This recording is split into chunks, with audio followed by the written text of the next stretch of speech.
आपका सेकंड लिखा नहीं रहा है, चल रहा है। देखो हम लोग पढ़ेंगे आज पेरिनॉल, ठीक है। पेरिनॉल इंजेक्शन है ये, ठीक है। अब इसमें हम लोग पढ़ेंगे इसमें होता क्या है। तो मेटाक्लोप्रामाइड होता है, इसका कंपोजिशन मतलब पेरिनॉल तो ब्रांड का नाम है ना, कंपनी का नाम है। तो इसमें होता क्या है, मेटाक्लोप्रामाइड होता है इंजेक्शन। और ये क्या है एक्चुअली में, ये जो केमिकल है मेटाक्लोप्रामाइड, ये क्या है, डोपामिन D2 एंटागोनिस्ट है। Dopamine D2 antagonist. Dopamine D2 क्या करता है, ब्रेन पे काम करता है, ठीक है। ये मतलब क्या है, आपका CNS पे काम करता है। डोपामिन कहाँ है, CNS में, ब्रेन में, ठीक है। तो उसी पे जाके काम करता है और उल्टी को रोकता है, ठीक है। तो आपको समझने के लिए, आप लोग तो मैंने नर्सिंग स्टाफ में, तो आपको इतना जानना चाहिए कि हाँ ये ब्रेन पे काम करेगा और उल्टी को रोकेगा, ठीक है। इसका डोज कितना होता है, एडल्ट डोज में अगर हम देंगे तो 10 mg से 20 mg हम लोग जरूरत के अनुसार इसको IV स्टेरॉइड दे सकते हैं। तो इसमें कितना mg रहता है, इसमें रहता है आपका 5 mg, ठीक है। मतलब 10 mg रहता है। तो इसीलिए कभी कभी आप ज़्यादा उल्टी हो रहा है तो 2 एम्पल भी दिया जाता है। जैसे 1 एम्पल दिया गया, नहीं ठीक हुआ तो 2 एम्पल दिया, क्योंकि ये 2 ml है, 1 ml 5 mg का होता है। तो हम लोग जरूरत पड़ता है तो 2 एम्पल भी दिए जाते हैं, 2 सीसी दे सकते हैं हम लोग थोड़ा थोड़ा देर पर, अगर ठीक नहीं हो रहा है तो।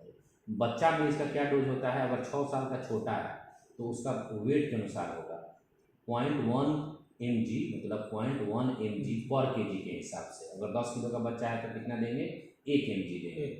मतलब इसको 1 ml निकालेंगे, उसको डाइल्यूट करेंगे 5 ml 4 ml से, तो 5 ml हो जाएगा। फिर उसमें से 2 ml देंगे, ठीक है।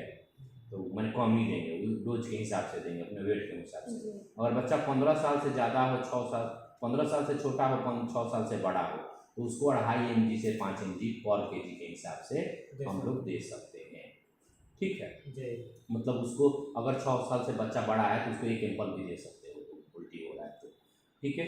डोज एडजस्टमेंट कब किया जाता है, अगर कोई लीवर का मरीज है तो उसमें डोज एडजस्टमेंट करने की कोई ज़रूरत नहीं है। लेकिन किडनी का मरीज है तब तो हम उसको समझ बूझ के देंगे। अगर किडनी का मरीज है तो मान लो अगर उसका क्रेटिनिन का जो क्लियरेंस है 60 ml पर मिनट से ज़्यादा है, तब तो आराम से इसको फुल डोज चलाएंगे, जो डोज होता है TDS BD जो चलाएंगे। लेकिन अगर उसका क्रेटिनिन क्लियरेंस 60 और 10 के बीच में हो तब इसका डोज को आधा कर देंगे, और 10 से भी कम हो तो डोज को 30% देंगे, ठीक है। 30% समझ रहे हो कितना है, मतलब 10 mg है तो 3 mg देंगे, ठीक है। तो इस तरह से, तो मतलब किडनी के मरीज में थोड़ा हमको संभाल के देना है, लीवर के मरीज में संभाल के देने की कोई जरूरत नहीं। अब प्रेगनेंसी और लैक्टेशन में हम लोग इसको कभी कभी यूज करते हैं इमरजेंसी में, लेकिन इसको हम लोग WHO 2002 में WHO बताया था, रिकमेंड नहीं किया हुआ है इसको, ठीक है। रिकमेंड नहीं किया किसमें जो मदर दूध पिला रही है, लैक्टेटिंग मदर है, तो उसको नहीं देने के लिए रिकमेंड किया। इन्फेंट है, जो छोटा बच्चा है, उसको हम लोग नहीं देते, 1-2 महीना का बच्चा है तो उसको नहीं देते हैं हम लोग, ठीक है। क्योंकि इन्फेंट कितना होता है, 12 मंथ के, 0 से 12 मंथ के बच्चा को इन्फेंट बोलते हैं। तो जो 1 साल से छोटा है उसमें भी हम लोग कोशिश करते हैं कि ना दें, ठीक है। उसके बाद जो मम्मी प्रेग्नेंट है उसमें भी हम लोग ना दें। लेकिन सिजेरियन सेक्शन जब होता है, जब डिलीवरी से, ऑपरेशन से बच्चा जब पैदा किया जाता है तो उसको सिजेरियन डिलीवरी कहा जाता है, सिजेरियन सेक्शन, ठीक है। तो उसमें हम लोग इसको प्रोफिलैक्सिस में यूज़ करते हैं कभी कभी, ठीक है। तो मेटाक्लोप्रामाइड कैसे काम करता है, इसका मोड ऑफ एक्शन क्या है, तो ये डोपामिन रिसेप्टर एंटागोनिस्ट है। तो ये क्या करता है, डोपामिन रिसेप्टर को ब्लॉक कर देता है, जिससे क्या होगा, एसिटाइल कोलिन गॉट के बढ़ जाता है, ठीक है। एसिटाइल कोलिन बढ़ जाता है तो GI मोटिलिटी बढ़ जाता है। तो कभी कभी आप देखिएगा कि पेरिनॉल उल्टी का दवा है, लेकिन किसी मरीज को दीजिएगा तो उल्टी हो जाता है। कि करता क्या है कि ऊपर से और नीचे के GI का मोटिलिटी बढ़ा देता है, तो वोमिटिंग कर देता है, ठीक है। स्टमक अगर कैपेसिटी ज़्यादा होगा तो वोमिटिंग कर देगा, और फीसे से, मतलब इसको पेट खाली करने का ज़्यादा। इसीलिए कंट्राइंडिकेशन है, अगर किसी का ब्लॉक है, मतलब जैसे कि ऑब्स्ट्रक्शन है, पेट में ब्लॉक हो गया, ऑब्स्ट्रक्शन हो गया, आँख सुकुड़ मैंने चिपक गया, जो भी हो गया, तो उसमें हम ये लोग नहीं देते, क्योंकि क्या करेगा, पेट को खाली करना चाहेगा, पेट को खाली करना चाहेगा, क्योंकि ये गट की मोटिलिटी को बढ़ा देगा, तो उसमें अगर हम दे देंगे तो मरीज का दर्द बढ़ जाएगा, वो दर्द बढ़ जाएगा, तो उसमें हम अलग इंजेक्शन यूज़ करेंगे, उन्नम उन्नम है वो सब यूज़ करेंगे। ठीक है, कोई दिक्कत नहीं। ठीक है। तो गैस्ट्रिक इम्पिटी मतलब जैसे कि ऑपरेशन से पहले हम लोग ये सब दे देते हैं कि जैसे जल्दी पेट खाली हो जाए, तो उसके लिए भी सब हम लोग देते हैं। ठीक है, अब इसमें क्या है कि अगर ज़्यादा डोज में दे देते हैं तो सेरोटोनिन जो हम खुश वाला हार्मोन है उसके रिसेप्टर को ब्लॉक कर देता है। अगर ज़्यादा डोज में दे देंगे तो लोग उदास होने लगेंगे।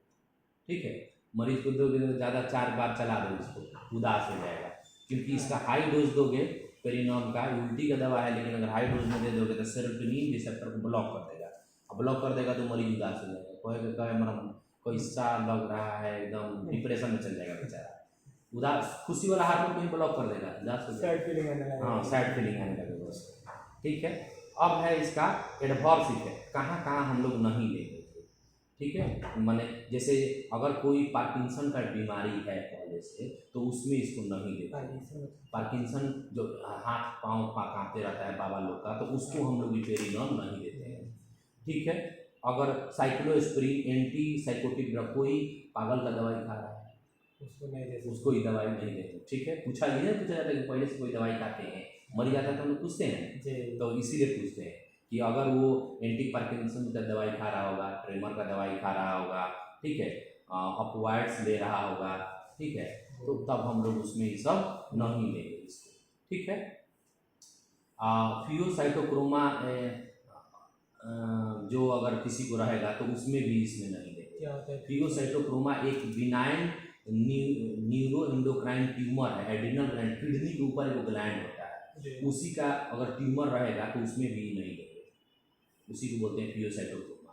और किडनी के ग्लैंड है, एड्रिनल ग्लैंड ऊपर में, किडनी के ऊपर एक ग्लैंड टोपी जैसा बैठा रहता है, तो वही टोपी वाला ग्लैंड में अगर कुछ गड़बड़ी है तो हम इसमें ये पेरिनॉम को नहीं लेंगे। ठीक है, किसी को हाइपर सेंसिटिविटी होता है, जैसे ही देखो उसको इचिंग स्टार्ट हो जाएगा, उसको हम नहीं देंगे। ठीक है, किसी को झटका मार रहा है तो उसमें नहीं देंगे। ठीक है, किसी का बीपी बहुत ज़्यादा बढ़ा हुआ है तो उसमें भी नहीं देंगे। ठीक है, किसी का बहुत ज़्यादा दूध निकल रहा हो, ठीक है, तो उसमें भी नहीं देंगे, क्योंकि ये डोपामिन रिसेप्टर को ब्लॉक करता है, जिससे ये दूध के सिक्रेशन को भी बढ़ाता है, तो इसीलिए उसमें भी हम लोग नहीं देंगे। ठीक है, ड्राइवर को नहीं देंगे, नियोनेट जो छोटा बच्चा है उसको हम लोग नहीं देंगे। ड्राइवर भी नहीं। हाँ, एक बॉक्स वार्निंग है, बॉक्स वार्निंग मतलब वो ऐसा वार्निंग जिसमें दम नहीं देना है।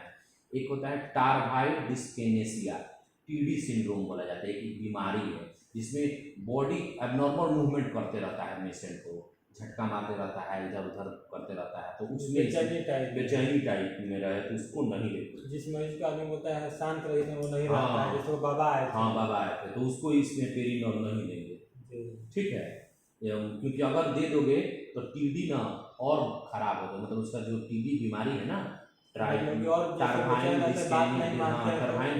और हरकत करने लगेगा, उसका बॉडी मूवमेंट जो ऐसे छटपटा रहा था और ज़्यादा छटपटाना चालू कर देगा, तो उसमें ये नहीं देंगे। ठीक है, और जब भी इसको देंगे तो कुछ कुछ चीज़ का ध्यान रखेंगे कि बेचैनी तो नहीं बढ़ रहा है ना, बीपी बढ़ नहीं रहा है ना, ठीक है, वाइटल्स मतलब ऑक्सीजन ठीक है ना, तो ये सब चीज़ें हम लोग देखते रहेंगे।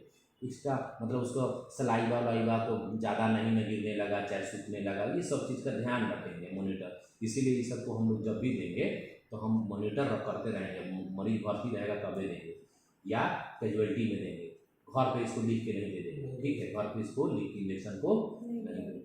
बात समझ आए? तो ये है आपका पेरिनॉल। तब आप लोग कंपाउंडर हैं तो आप लोग को 3-4 चीज़ याद रहना चाहिए कि भाई उल्टी का तो दवा है, लेकिन हम कहाँ कहाँ नहीं देंगे। अगर पेट में ऑब्स्ट्रक्शन हो, पेट दर्द लेके आया है कोई, तो बिना डॉक्टर से सलाह से नहीं दे सकते हैं। किसका बॉडी अब नॉर्मल मूवमेंट कर रहा है तो उसमें हम ये नहीं देंगे। ठीक है, पहले ही से साइड है तो उसमें हम नहीं देंगे। ठीक है, कोई पागल के दवाई खा रहा है, साइकेट्रिक दवाई खा रहा है तो नहीं देंगे। ठीक है, उसके बाद पार्किंसन, उसको ट्रेमर झट ऐसे हाथ पाँव कांपने का अगर कोई दवा खा रहा है तो उसमें इसको नहीं देंगे। छोट बच्चा को नहीं देंगे, मदर जो प्रेग्नेंट होगी उसमें ये नहीं देंगे। तो आप लोग को कहाँ नहीं देना है ये चीज़ याद रहना चाहिए। कि मान लीजिए कभी हम लेट कर दिए 5 मिनट आने में तो जो छट से दे ना दे, जी जानते रहेंगे तब ना, तब आज समझ है। जी डोज कुल मिला के हाँ, डोज का क्या है कि बड़ा रहेगा तो एक एम्पल पूरा दे देंगे, 6-15 साल से बड़ा रहेगा तो सोचना ही नहीं है, जी 6 साल से भी बड़ा रहेगा तो सोचना नहीं है कि पूरा दे देना है, जी लेकिन 6 साल से छोटा रहेगा तब डॉक्टर से पूछ के देना है। हाँ, क्योंकि उसका डोज जो हो जाता है कितना होता है 0.1 mg/kg, तो डोज बताएगा डॉक्टर कि इसको कैसे डाइल्यूट करना है, कैसे देना है, ठीक है। फिर हम आएंगे तो बताएंगे, ठीक है। जी मतलब ये हो गया कि पेरिनम जब मरीज एडमिट रहेगा तभी डॉक्टर को हाँ निगरानी में दिया सकता हाँ, है। इस डॉक्टर के देख रेख में ही दिलाता है, माने मरीज भर्ती रहेगा तब हाँ। दिलाएगा, इसको घर पे लिख के हम लोग नहीं दे सकते। अधिकतम इसका ये जो स्वस्थ व्यक्ति है उसका ब्लीडिंग हो रहा है, हाँ उसमें आप इसी कर सकते जी, हैं जी। विदाउट एडमिट को नहीं दे ना, सकते।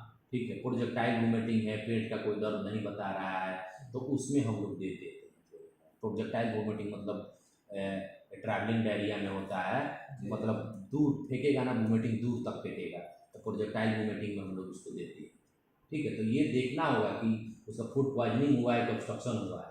प्रोजेक्टाइल वोमिटिंग आपका जब ऑब्स्ट्रक्शन होता है तब पर भी होता है, इसलिए आप डॉक्टर से पूछिए, ठीक है। लेकिन जानिए कि हाँ चीज़ ये चीज़ है, ऐसे ये दवा ठीक है, काम बड़ी जल्दी करता है, सीएनएस पे काम करता है, ब्रेन पे डोपामिन काम रिसेप्टर तो करता है खतरनाक हाँ डोपामिन D2 रिसेप्टर को ब्लॉक कर देता है, ठीक है। उसी के इसका मोड ऑफ एक्शन, ठीक है। तो फिर रोज़ हम एक इंजेक्शन आप लोग को पढ़ाएंगे, तो आप पढ़िए, हम ये नोट्स भी बना लीजिए जो नोट्स लिखे हैं ना, और आप लोग को भी हम नोट्स ये डाल देंगे टेलीग्राम चैनल पे और इंस्टाग्राम चैनल पे, इसी नाम से होगा मेडिको हब बाय डॉक्टर विकास कुमार, उस पर जाके आप लोग ये नोट्स देख सकते हैं। थैंक यू, जय हिंद। बंद कर दो ना बाबू।